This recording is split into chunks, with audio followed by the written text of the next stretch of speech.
Equum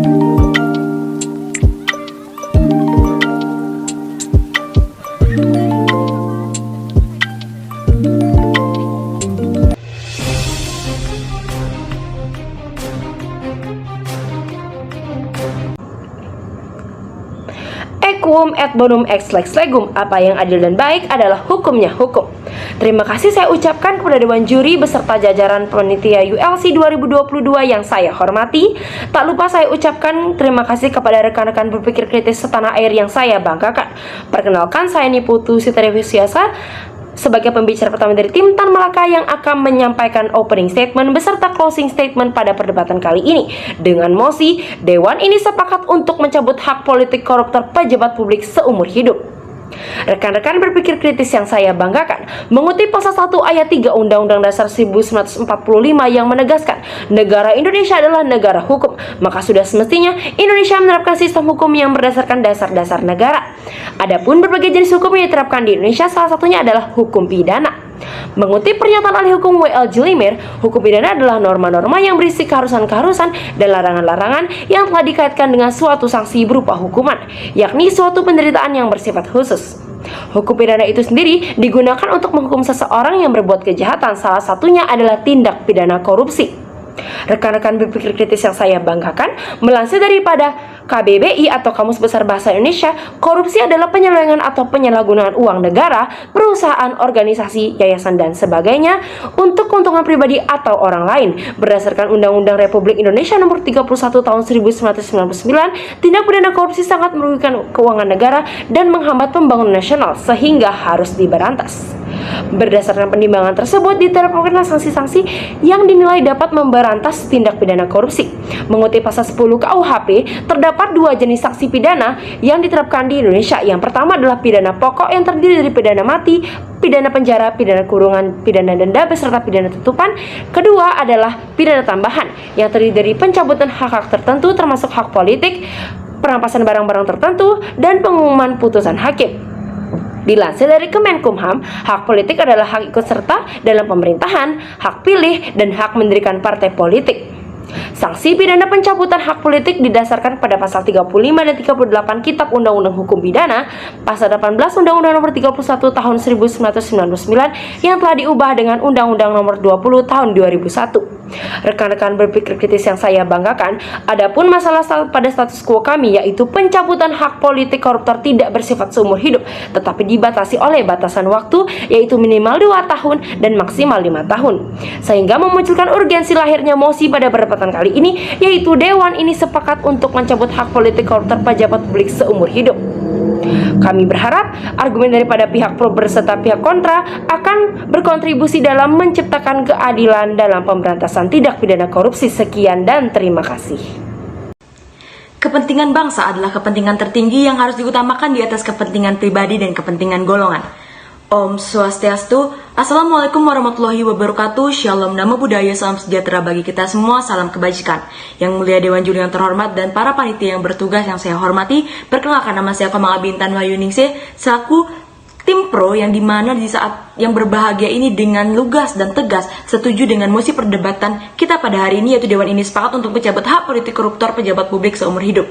Dewan Juri yang terhormat, akhir-akhir ini korupsi yang sering didengar oleh masyarakat terjadi di sektor publik, yakni melibatkan pihak-pihak pemegang kekuasaan publik atau pejabat pemerintah sehingga sering disebut sebagai kejahatan jabatan atau occupational crime. Menurut catatan KPK, sejak tahun 2017 hingga Oktober 2021 terdapat 627 tindak pidana korupsi yang terdata dari berbagai instansi seperti pemerintah daerah, pemerintah pusat, lembaga legislatif, dan BUMN. Pengaruh buruk dari dampak yang ditimbulkan dari korupsi yang dilakukan oleh pejabat publik adalah kemiskinan bagi rakyat dan hilangnya kepercayaan rakyat. Pejabat yang melakukan korupsi merupakan salah satu bentuk pengingkaran terhadap sumpah jabatan dan sebuah pengkhianatan terhadap negara dan nilai-nilai Pancasila. Sudah seharusnya pejabat yang melakukan korupsi diberi hukuman yang berat. Untuk itu, penjatuhan pidana tambahan berupa pencabutan hak politik bagi pejabat publik bagi pelaku korupsi merupakan salah satu jalan terbaik di samping pidana pokok yang harus diterima. Dewan Juri yang terhormat, pencabutan hak politik bagikan sebuah silver lining terhadap hancurnya kepercayaan masyarakat kepada para pemimpin dan wakil rakyat. Ditambah dengan kutipan dari Kompas yang menunjukkan fakta yang telah didapatkan oleh KPK di mana menyatakan bahwa ditemukan lewat operasi tangkap tangan di dalam lembaga permasyarakatan atau lapas Sukamiskin ternyata masih terdapat praktik praktik penambahan fasilitas berupa kamar mewah hanya dengan membayar sejumlah uang kisaran 200 sampai 500 juta rupiah. Dengan begitu, pihak yang bersangkutan akan mendapatkan fasilitas yang seharusnya tidak diperbolehkan bagi para narapidana penghuni lapas Sukamiskin. Hal tersebut tentu menegaskan bahwa pidana pokok saja tidak cukup untuk mencapai tujuan hukum pidana kontemporer, yaitu efek jera, edukasi, dan rehabilitasi. Dewan Juri yang terhormat, pada tahun 2018 Indonesian Corruption Watch mencatat setidaknya terdapat 3 orang yang pernah menjadi residivis atau tindak pidana korupsi, antara lain yang pertama, Abdul Latif, Bupati Hulu Sungai Tengah. Pada 4 Januari 2017 terjaring operasi tangkap tangan Komisi Pemberantasan Korupsi atas suap pembangunan RSUD Daman Huri dengan dugaan suap sebesar 3,6 miliar rupiah. Padahal sebelumnya ketika masih menjadi seorang pengusaha pada tahun 2008, Pengadilan Negeri Barabai menjatuhkan pidana terhadap Abdul Latif atas kasus korupsi pembangunan unit sekolah baru SMA Negeri 1 Labuan Amas Utara dengan anggaran sebesar 711 juta rupiah. Adapun 2 orang lainnya yang melakukan menjadi residivis adalah Muhammad Basuki dan Aidil Fitri. Dewan Juri yang terhormat, jika melihat laporan tersebut sejatinya sudah terdapat pandangan jelas bahwa pidana pokok bukan hanya tidak efektif namun juga tidak dapat mencegah terpidana korupsi untuk menjadi residivis di kemudian hari. Dewan Juri yang terhormat, jelas perlu adanya perubahan terhadap konsep pencabutan hak politik di Indonesia.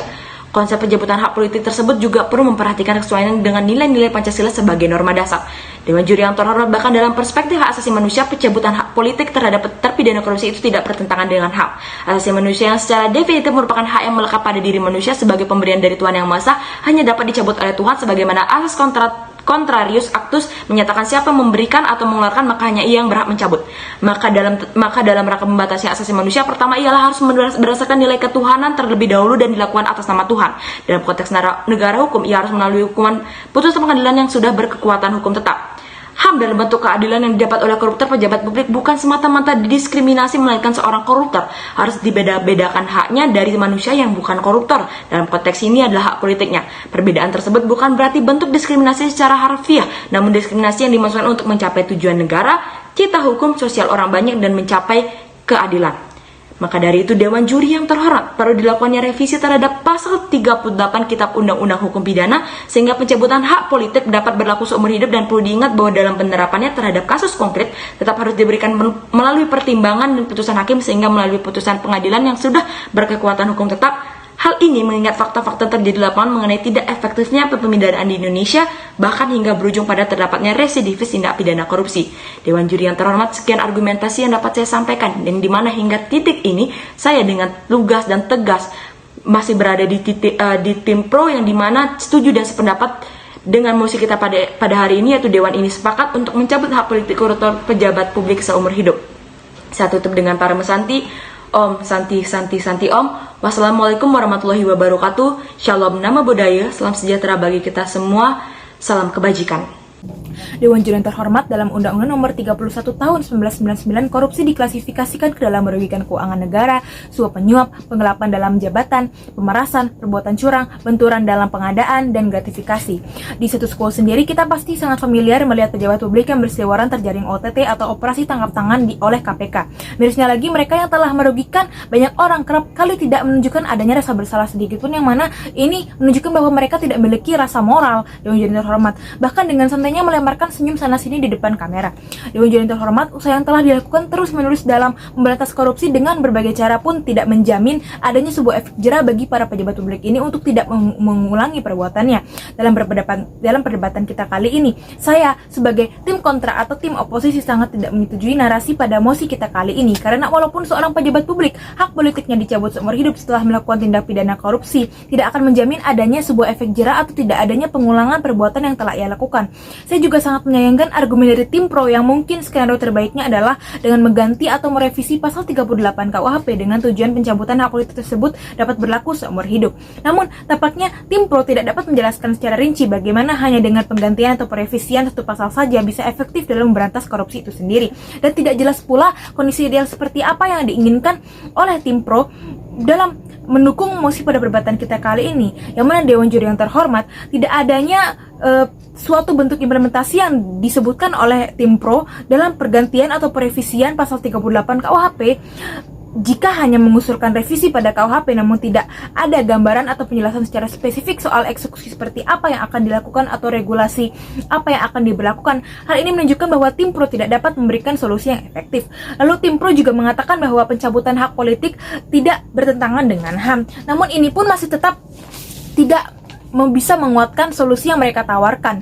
Jika diberlakukannya pencabutan hak politik seumur hidup sekalipun, bagi para terpidana korupsi ini tidak akan menjamin para terpidana korupsi ini untuk tidak mengulangi perbuatannya lagi, karena di status quo sendiri seperti yang kita tahu, pejabat publik tidak hanya menggantungkan 100% kehidupannya pada bidang politik, tapi di luar hal itu dia juga pasti memiliki usaha lain, seperti di bidang ekonomi dia memiliki perusahaan, yayasan, dan sebagainya, yang mana hal ini juga bisa menjadi celah untuk dia mengulangi kembali perbuatannya itu korupsi. Kami sebagai tim oposisi menginginkan suatu kondisi di mana pejabat publik yang korupsi dan merugikan keuangan negara dan bahkan juga telah sempat melakukan kembali korupsi bisa diberikan hukuman terberat yang telah tercantum dalam pasal 2 Ayat 2 Undang-Undang Nomor 20 Tahun 2001 tentang Pemberantasan Tipikor, yakni hukuman mati. Tujuan kami sebagai tim oposisi adalah menginginkan adanya ketegasan dari pemerintah dalam menindaklanjuti terpidana kasus korupsi serta melahirkan sebuah efek jera yang tidak hanya menyasar bagi para pejabat publik terpidana kasus korupsi, tetapi juga efek jera kepada masyarakat. Jika tim pro mungkin mengatakan hal ini melanggar HAM, kami sebagai oposisi bisa meyakinkan bahwa ini tidak apa-apa, Dewan Juri terhormat, karena kami merujuk pada teori trade-off atau teori yang dikemukakan oleh Philippa Foot, seorang filsuf moral di Oxford pada tahun 1967, yaitu The Trolley Problem, yang mana singkatnya adalah untuk menyelamatkan 5 orang dari bahaya dilindas troli kita perlu mengorbankan 1 orang. Lalu apa hubungannya dengan posisi kita pada perdebatan kali ini, yang mana jika diaplikasikan pada kasus pejabat publik terpidana kasus korupsi yang tidak hanya telah merugikan negara, merusak kepercayaan masyarakat, dan juga hanya menjadi beban negara yang tidak bermoral karena tetap mengulangi perbuatannya, hal ini sangatlah tidak apa-apa. Dewan Juri yang terhormat, pun negara-negara luar sudah banyak yang menerapkan hukuman ini bagi para koruptor seperti Cina, Korea Utara, Irak, dan Iran. Maka dengan ini, Dewan Juri yang terhormat, kami sebagai tim oposisi tetap teguh menolak mosi kita pada perdebatan kali ini. Sekian, terima kasih. Rekan-rekan berpikir kritis yang saya banggakan, pada dasarnya pihak pro beserta pihak kontra menginginkan hal yang sama, yaitu terciptanya keadilan dalam memberantas tindak pidana korupsi. Terdapat poin pertentangan oleh kedua belah pihak pada perdebatan kali ini, yaitu pihak pro menyatakan bahwa pencabutan hak politik koruptor pejabat publik untuk seumur hidup merupakan solusi yang efektif, karena apabila seseorang kehilangan hak untuk bergabung ke dalam pemerintahan, maka ia tidak akan memiliki kesempatan untuk melakukan tindak pidana korupsi. Namun, pihak kontra menentang hal tersebut, karena pihak kontra menilai bahwa sanksi pencabutan hak politik koruptor pejabat publik untuk seumur hidup bukanlah solusi yang efektif. Pihak kontra menilai bahwa tidak adanya jaminan apakah orang tersebut tidak akan mengulangi perbuatannya, karena para koruptor dapat melakukan tindak pidana korupsi kembali di bidang lain, yaitu yayasan, organisasi, perusahaan, dan sebagainya. Maka berangkat daripada argumen tersebut, tim pro menawarkan mekanisme berupa revisi Kitab Undang-Undang Hukum Pidana pasal 38, dan tim kontra menawarkan solusi berupa pelaksanaan hukuman mati atau pidana mati kepada para koruptor. Kedepannya, kami berharap bahwa terciptanya keadilan dalam pemberantasan tindak pidana korupsi, sehingga pemberantasan korupsi dapat dilakukan dengan maksimal dan membawa dampak baik bagi pembangunan nasional beserta bangsa ini ke depannya. Fiat Justitia Ruat Coelum, sekalipun esok langit akan runtuh, meski dunia akan musnah, atau walaupun harus mengorbankan kebaikan, keadilan harus tetap ditegakkan. Sekian dan terima kasih. Salam konstitusi.